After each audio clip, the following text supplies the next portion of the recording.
Put your worries out. With your crying legs, we can conquer the world. Hey, this is Ace the Real coming to you live on Another Perspective on IntellectualRadio.com. My co-host. Hey everybody, how you doing? Peace and love. It's your boy Chris Davis, aka Smooth Cuts, and you tuning in on Another Perspective. And today's topic, we're going to discuss about what happened in the NFL, of how the NFL players, had just come together as a unit for patriotism, for what they stood to believe in. As far as what President Trump saying about if anybody protests against about the American flag, they'll be fired or removed from the stadium. So give us a perspective on how you feel about what these NFL players or any other athletes stands to believe in. Well, first and foremost, I salute to the players and people that was engaging in that stand. First and foremost, you got to understand this. The NFL is 96% African American, and the other percent are white and maybe Hispanic, Hawaiian, whatever the case may be. And when he shot that shot out to the NFL, he was actually directing that to the African American men because we dominate that sport.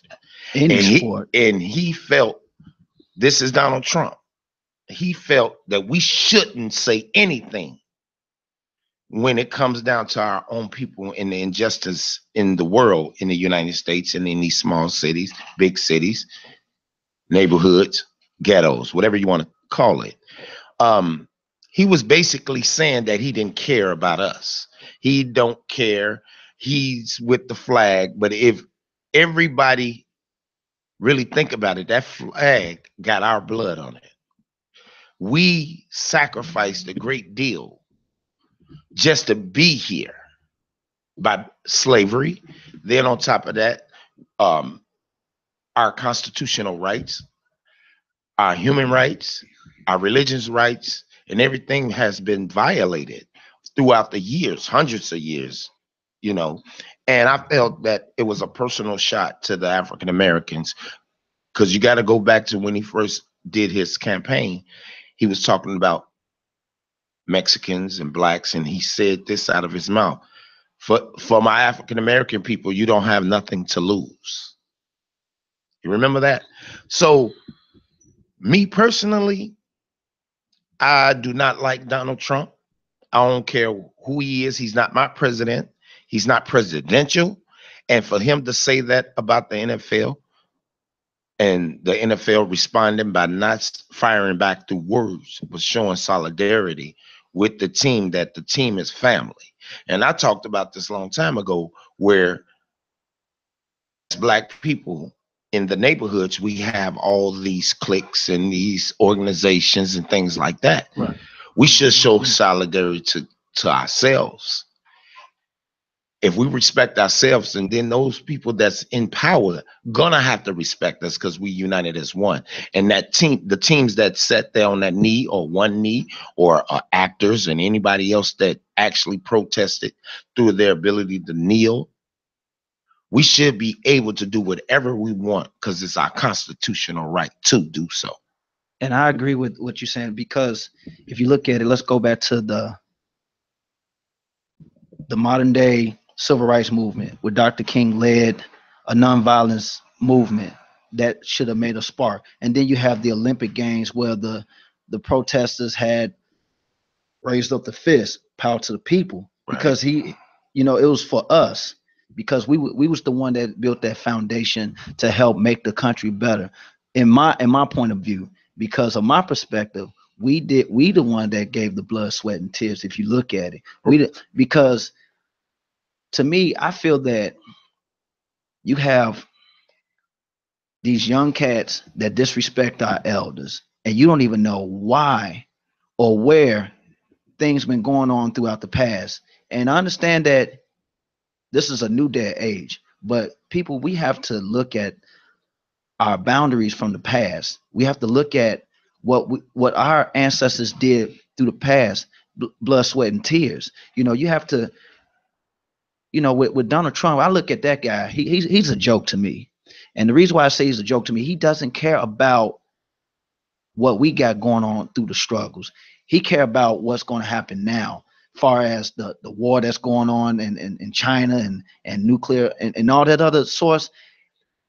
I mean, he just, to me, I'm gonna say this. Did you hear about in the stands that all these other races now they really showing their true colors now? Mhm. They telling these African American athletes the N-word to go home if you don't like it. N-word, go home. Did you hear about that statement? Yeah, I heard. I hear it every day when you deal with society and you have white people that's in power and play.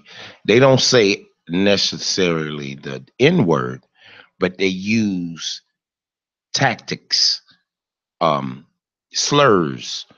They use intimidation. They use power within workforce, our law enforcement, our judicial system. We've been called that in many ways. Many ways. One thing Donald Trump, I can say that he showed the average African American woman, male, um, Mexican, the whole shebang, that he's racist. And racism is real. He say that like my mom used to say, he talks with a forked tongue. You know what I'm saying? I like that sound. He sit here and say that he's not racist, but your actions speaks louder than words. I don't believe anything he say. I believe he cheated. And I can tell you this, if you ever come to Chicago, it ain't that type of party.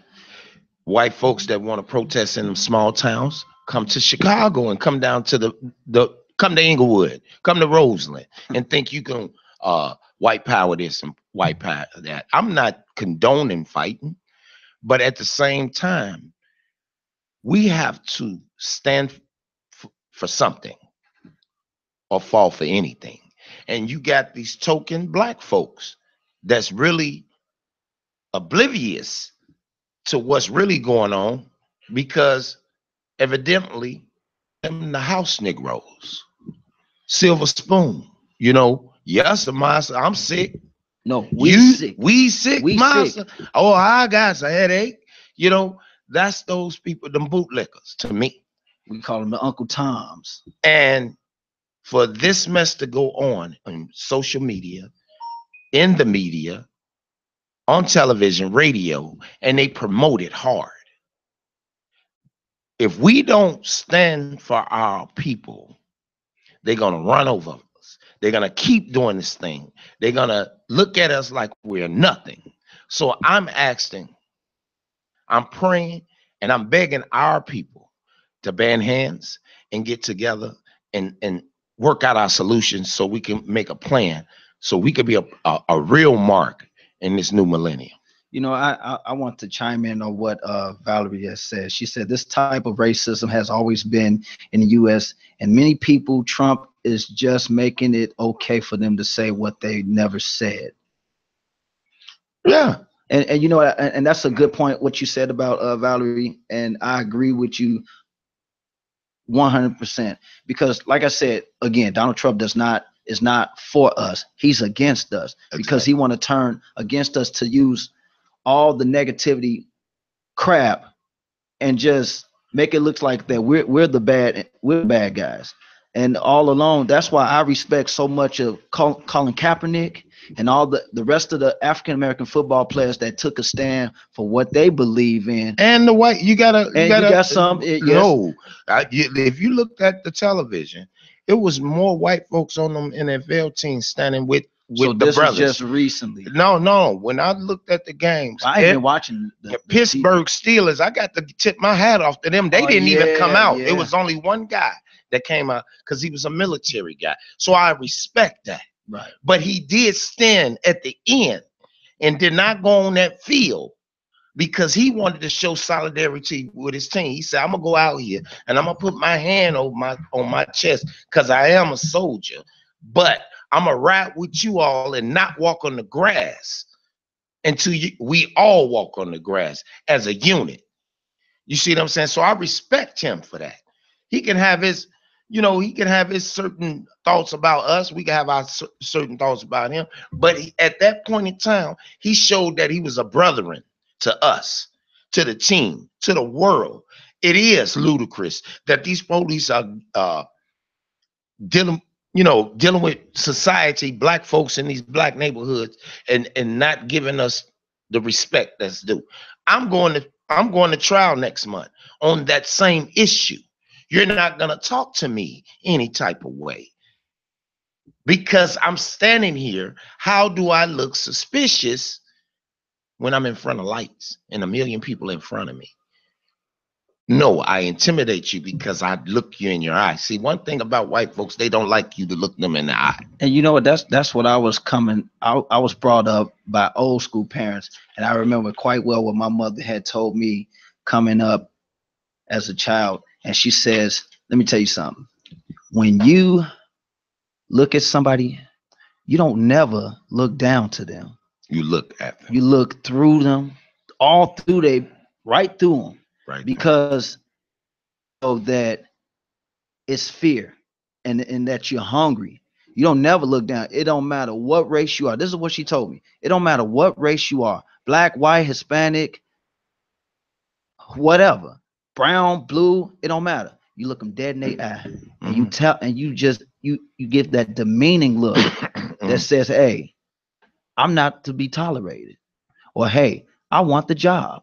And then when you know that you mean business, then they say, "Hey, this person got something going on for themselves." Or they're flipping. He's not the right fit, because you got to understand something, and it's common sense. We, as human beings, first, we are human. We have feelings, thoughts, and behaviors.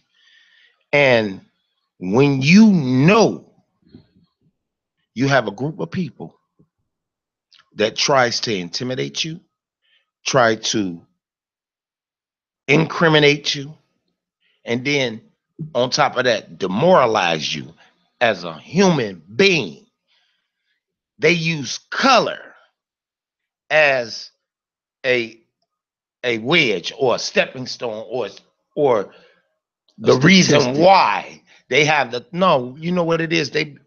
White folks has been planted that they're the superior ones, which they are the scariest ones. Now, I'm not just talking about white people, period. You got a lot of white people out here that's genuinely beautiful at heart. And they understand the struggle. They understand the cause. I don't want to sound like I'm racist. What it is, I'm racist to racism. That because I feel like this. If you can dish it, you can take it. We are men. We have women. We have people that's lawyers, doctors, and you still look at us as we are the low scum of the earth. No, we built this. Everything that's in this United States and in this world come from us first, to the tissue paper.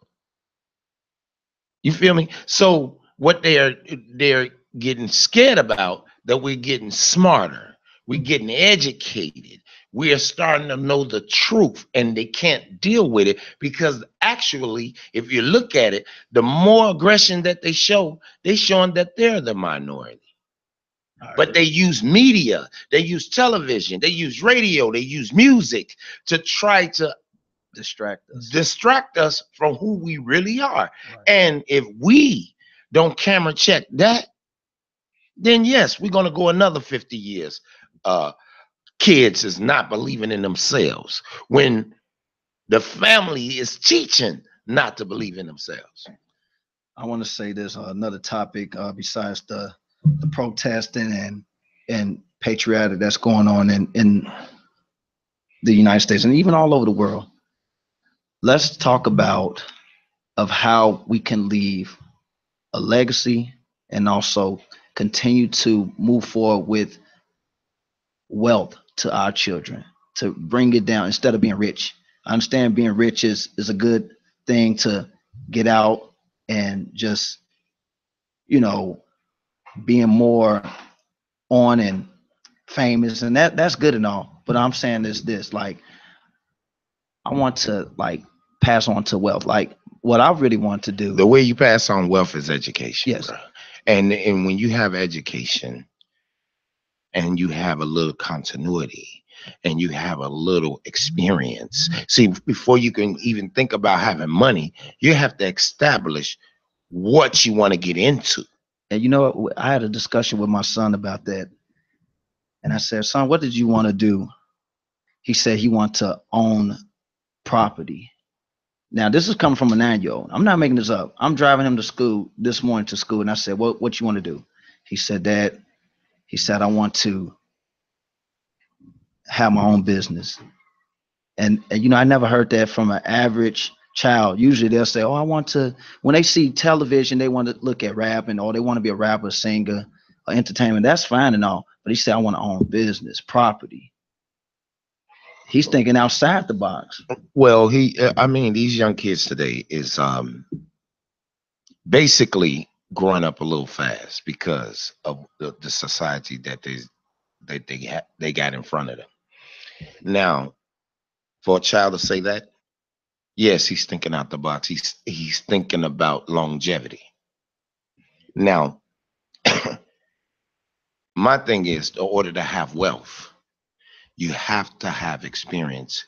You got to have the education and the degree. There you go. But at the same time, research what you want to get involved with. And you start that, you don't start them off after high school. You start them once they get into pre-K. If he want to learn real estate, you teach him about monopoly, what to buy, what not to buy, you know, what looks good. You have to program him to have an eye for it. You can't wait until they go through other endeavors. If this is what he want to be, just like a child that want to be a ballet dancer, you put her in a position where she can learn. They have to learn it. They have to be able to structure it in a way where they are capable of grasping it. At the end of the day, survival first. Not being in places where you're supposed to be, don't supposed to be. See, you got to teach that first. Right. You got to be able to eat healthy. You got to teach them about the health, about your teeth. You got to do the basic things, because if you're sickly, you can't do nothing. That means you have to raise them in a way where they can be kids. At the same time, you direct them through small endeavors to get into real estate. You know, you teach them how to build the house, what it takes to have that property, A foundation. a foundation. I like that. But at the same time, before you have property, you got to own the land, not just owning the building on the land too. Okay. You see what I'm saying? That's where you have longevity, because that means that house and that property is yours. You just paying taxes. You got to teach them about the taxes. You know, to be fundamentally ready to handle this. You know what I'm saying? You have marketing. You have to show them how to save money. All of that before I want to own property. Everybody want $1 million. Everybody want the big building. Everybody want to be on. Yeah, but you have to teach them the fundamentals of getting it and establishing it and maintaining it so it can go through family. Again, another topic for Hano. She says, in order to have wealth, you have to have experience. I like that, Hano. Yeah. I like And that. education. Education is the key to anything. Exactly. So you got to reach one, teach one. Exactly. That's the name of the game. But on another note, I'm really kind of down, because we looking at this Donald Trump thing, and I'm still on this Kanisha sister. You know what I'm Yeah. saying? I ain't heard nothing else about it. Well, I did. I can give you a source. I was told that the mother felt that the people that was like helping her out, she calling them sellouts. Did you hear anything about that? I ain't heard anything. Well, some of them they chimed in. They said that the person they never did that. They was there for the mother and everything. My whole thing with that person. I'm not getting what was supposed to be said. Well, they said that she called the people that was like supporting her, ever since her daughter had, was murdered, to say that they was against her, and she called them sellouts. No, man, I ain't heard nothing like that. I heard it, but my thing is, the woman is just grieving. Let her deal with the loss of her daughter. Let them deal with it. Right. Let them. I mean, you can't do nothing about it, but just pray for the family. Well, yeah, I can understand that, and we are everybody got a little. She's grieving. Yeah, she's grieving, but at the same time, everybody grieves a different way. I'm not gonna, throw stones at nobody, but I feel like this. Let the mother, y'all support. Let the mother do what she need to do. Exactly. Support her. Always. It's not, people say what they want to say. You human, okay, but if you don't know nothing, don't throw out innuendos when it's not true. That's fake news to me. If the mother ain't come out and said anything, get it from the horse's mouth. That's how I feel about it. That I'm kind of, tripping about how this situation should wake up a lot of these sisters at the end of the day. I agree. Y'all want to go to these parties and turn up, and you want to be in this limelight. You want to live this life, and then post on Facebook Live with it. That's what the kicker part, right? The point I'm trying to make is that if this don't wake you up trying to be a beautiful young sister or queen, and the brothers should wake up, you gonna go into jail if you start putting pills in people's drinks. Y'all supposed to be the kings. You know what I'm saying? Why would you put yourself in a situation where they Facebook Live and y'all basically committing rape? Matter of fact, let's do it better than that. When you hinder somebody of walking out the door, that's kidnapping. Facts. You know what I'm saying? So you got to look at all that, because the odds is already against us. You know what I'm saying? They want to lock the two dudes up. I want to see them locked up too, because I feel that they was a part of it. So how were the guy? Were they older? No, they young, around their same age. It's just a point. You're stupid. Why would you do something like that? When you know in how right state of mind when that incident because happened. of the pills. You know what I'm saying? And I understand how that go. But if we don't have a war on ourselves or do a war on ourselves, we're gonna obliterate ourselves, because you want to live in the Joneses. You want to be with the Joneses. You want to be this person that you're not. That's because you have some insecurities about yourself. So you want to be the person that's being seen. When these sisters out here half naked, they want to be seen because they have insecurities. Evidently, it's something about themselves that they don't like, so they want to promote themselves like they on top. That's not cool. And the brothers, you sitting out here thinking y'all big dog and trying to be like Love and Hip Hop and all of this, you ain't nothing but scrubs. Facts. You know what I'm saying? And if your mama and your daddy taught you this, they scrubs too. I'm just gonna call it like I see it, because my kids know you ain't about to do that. You're not gonna embarrass me or your mother, and I'm not even with their mom. But at the same time, you're not gonna embarrass me, and you're not gonna embarrass her, because I got a mutual respect for her and myself. So if we raising them, we co-parenting. We're not together, co-parent. That means mama and daddy is on the same accord. We're not gonna let this child manipulate us, so we'll be at odds. Yeah, we know Mom's gonna be more extra sensitive. She birthed them. I understand that. You can't beat that. You can't take that away from that sister or that mother. You can't take it away from her. So only thing you can do is be able to have a camaraderie with her, so y'all could be able to raise these kids in a Be on format the same where level. they know right from wrong. After 18, you're on your own, because now we gave you the substance to be a prosperous person in this world. It's up to you to make the decisions that you make. And when you make the decision that you make, be prepared to deal with the after fact, or that shock factor, good, bad, or the ugly. That's the thing we're missing in our community and in our families, in our households. We forgot how to be a family.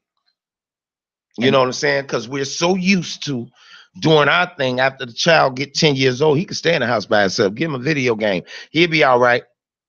No, No. it doesn't work like that. You know what I'm saying? Once you hit them babies, partying was over with. Okay, I can understand enjoying yourself and you want to have some me time and all of that. That's going without saying. But you, out of a 7 day, you only at home 2-3 days.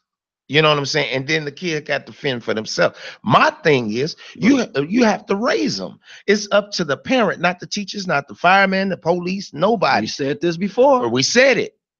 It's up to the parent to order to guide them kids in the right direction. It's up to them to make the path or take the path that they want to take. That's what I got to say about that.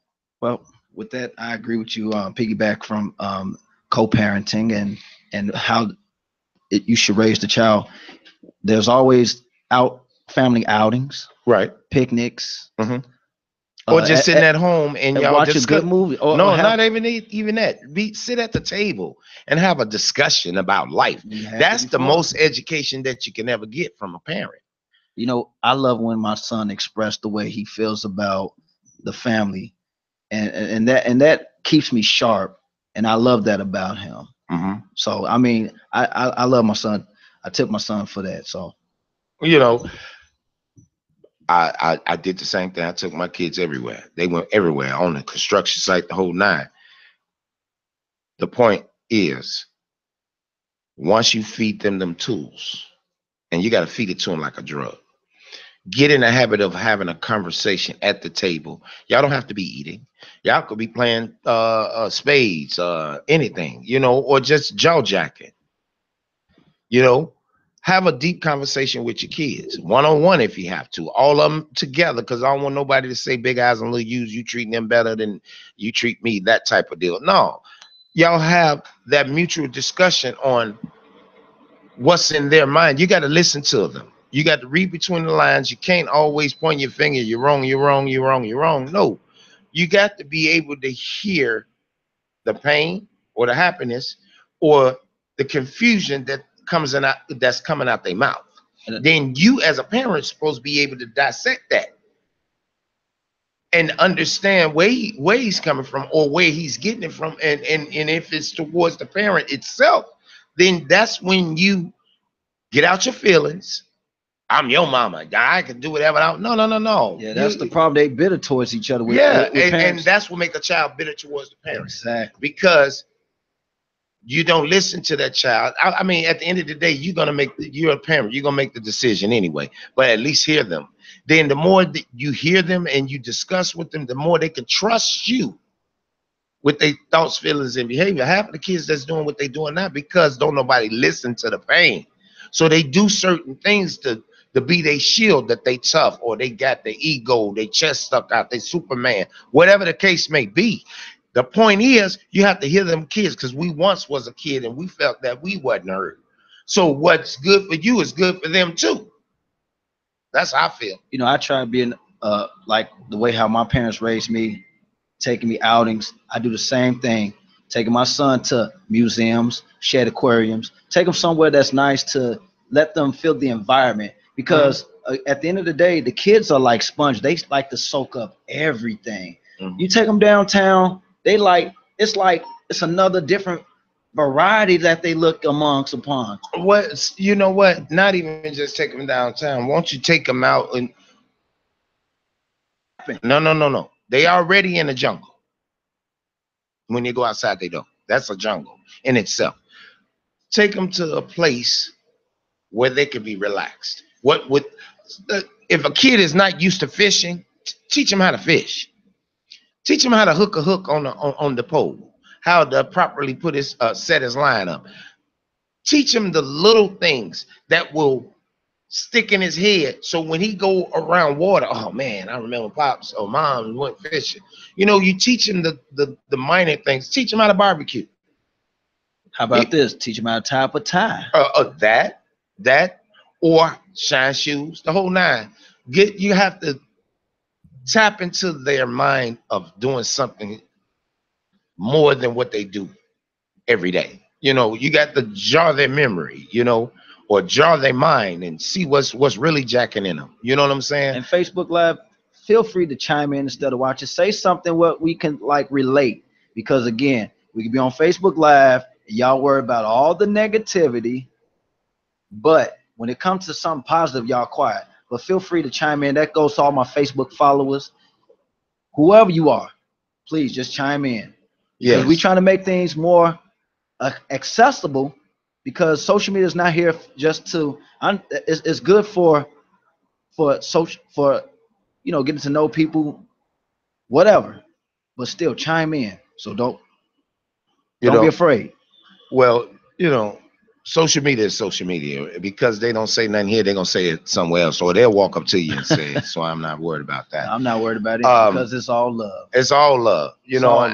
And again, that's why we got this radio show called IntellectualRadio.com, another perspective.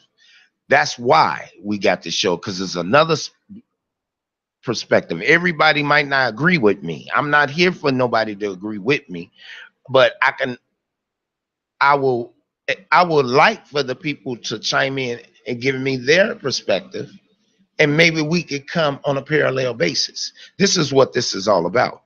And also re-educating ourselves. You know what I'm saying? It's a lot of things that we can do. We got these people that's over there in Puerto Rico, Mexico, and Texas that's really going through and it. Florida. I mean, all of them Caribbean coast is some damage somewhere. We worry about the little things that's going on here, and they have to restructure their whole life. It's devastating. We cry about, oh, we ain't got no mayonnaise on my bread.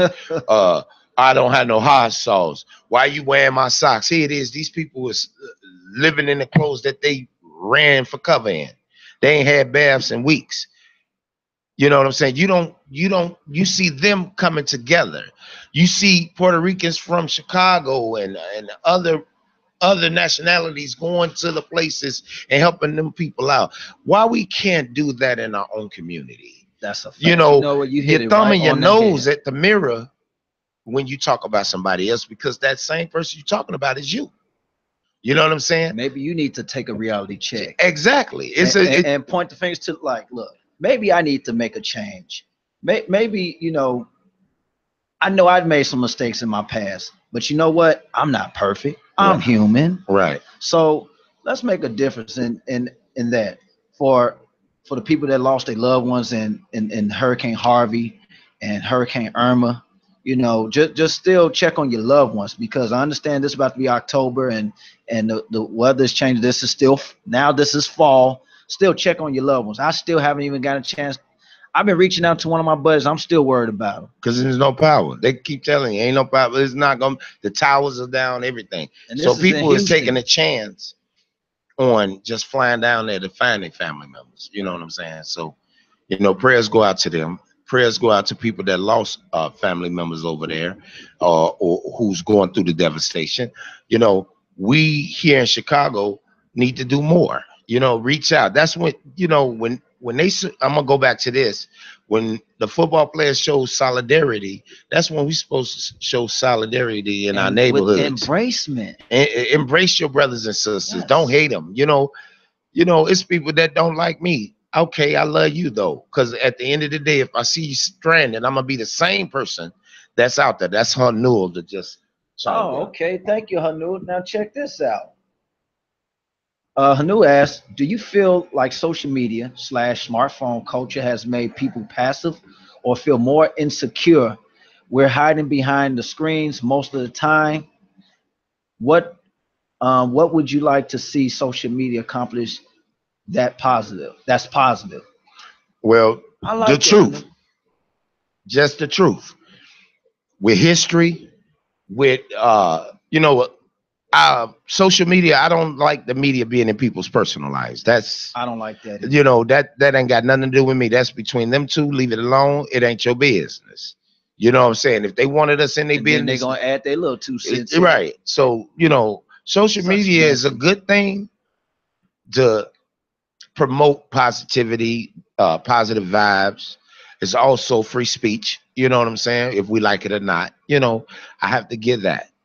First Amendment is for everybody, not just for one set people.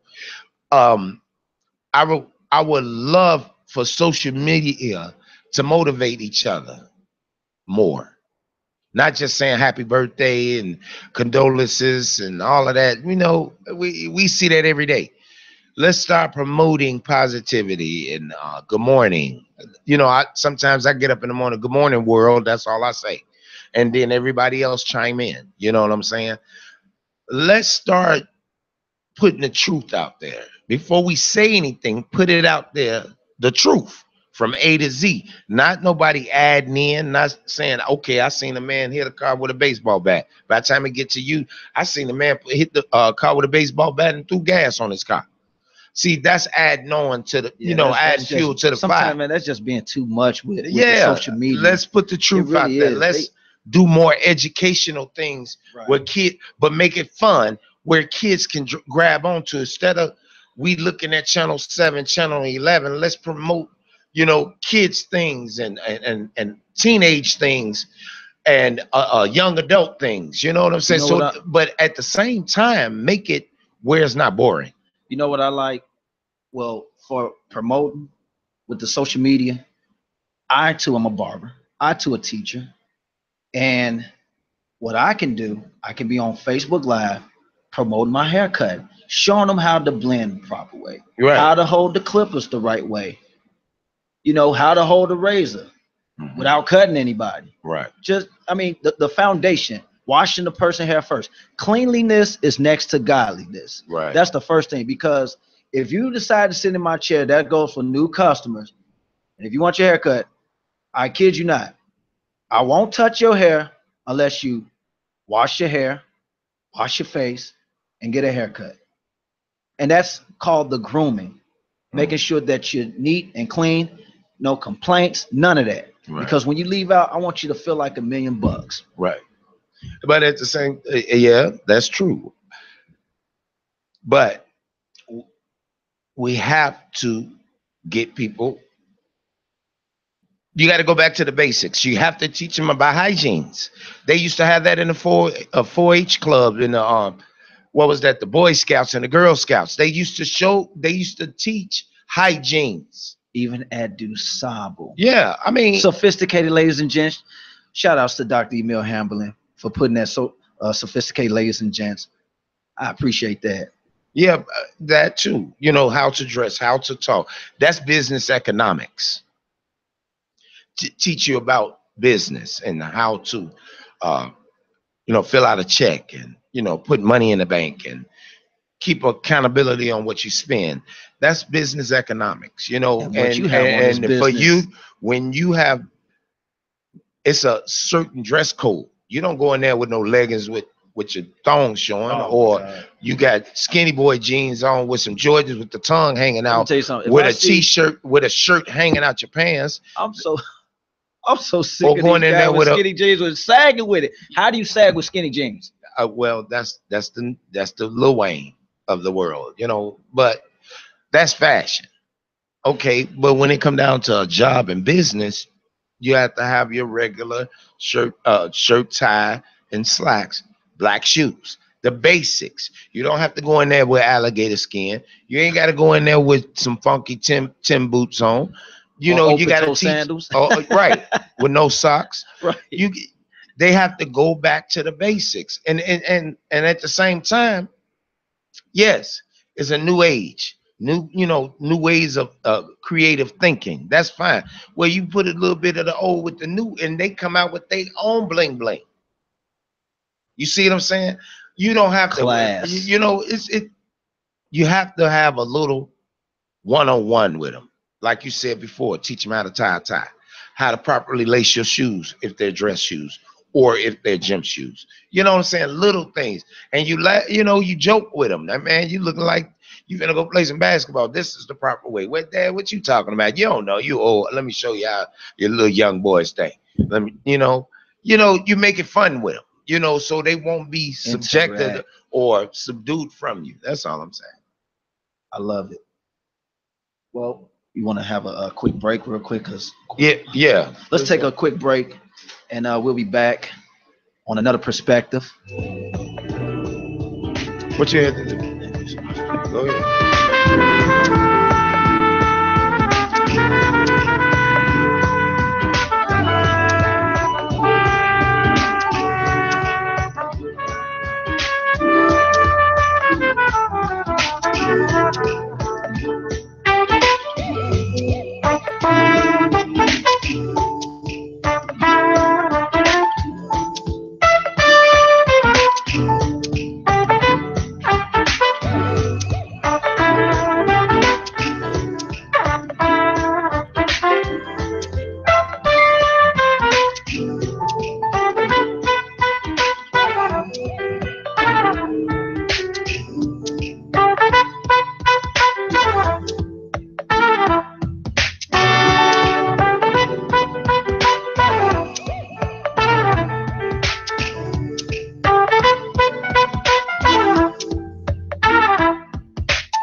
And we back. And we're talking on another perspective.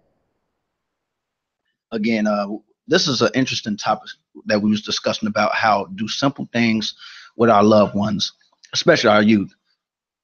So I like that. Go ahead. So what Brother Ace was saying about just go over the basics with your kids, still have fun with them, interact with them. So and just engaging with our youth. And so that's what's missing in the society with the youth, because when they grow up, they want to feel appreciative. So when I was a youth, my mom and dad interact with all 7 of us. And as we got older, we felt more appreciative. And so that's why I wanted to do something big for my mom and dad, who is no longer here physically, but spiritually, they're going to be with us always. Yes. So, and I really appreciate, because my parents, especially my mother, sacrificed for us. Right. And I appreciate that. Yeah. Well, we both parents. First and foremost, I was a parent. Agree. young, so I had to go through a lot of downfalls in order to get where I'm at with my kids today. I'm not gonna sit here and say I was the best dad in the world. I'm not gonna tell you that, but I will want my kids to be way better than me, where they didn't have to struggle like me or have to experience the things that they experiencing like I did. They're going to have their bumps and bruises. They're going to have their ups and downs, and they're going to have their fallouts and, their heartbreak and all of that. At the end of the day, when they go through that, that's going to make them a better them. It makes us a better us. So, On that note, we got about 5 minutes. I want to give a shout out to Kim Harris. She's one of Chicago's finest. This sister, I met her a few years ago just through what I was doing my documentary, and she's a very educated woman, and she had the luxury to be with Oprah Winfrey this weekend on 60 Minutes. That's deep. And I want y'all to really find her. Her name is Kim Harris. I could tell you this. She's one of the royal families of one of the great nations in the city of Chicago. You know what I'm saying? And she's a daughter. His oldest daughter, Mickey Caldwell, and she's doing great things. And she's a businesswoman. She's for her people. She's an educator, and she's always promoted Black love. You know what I'm saying? If y'all don't know her, y'all get to know her. Y'all Google her. Her name is Kim Harris. She's on my She's my Facebook friend, my Instagram friend, and she's been following me for a long time. So I told her I was gonna talk about her on my show.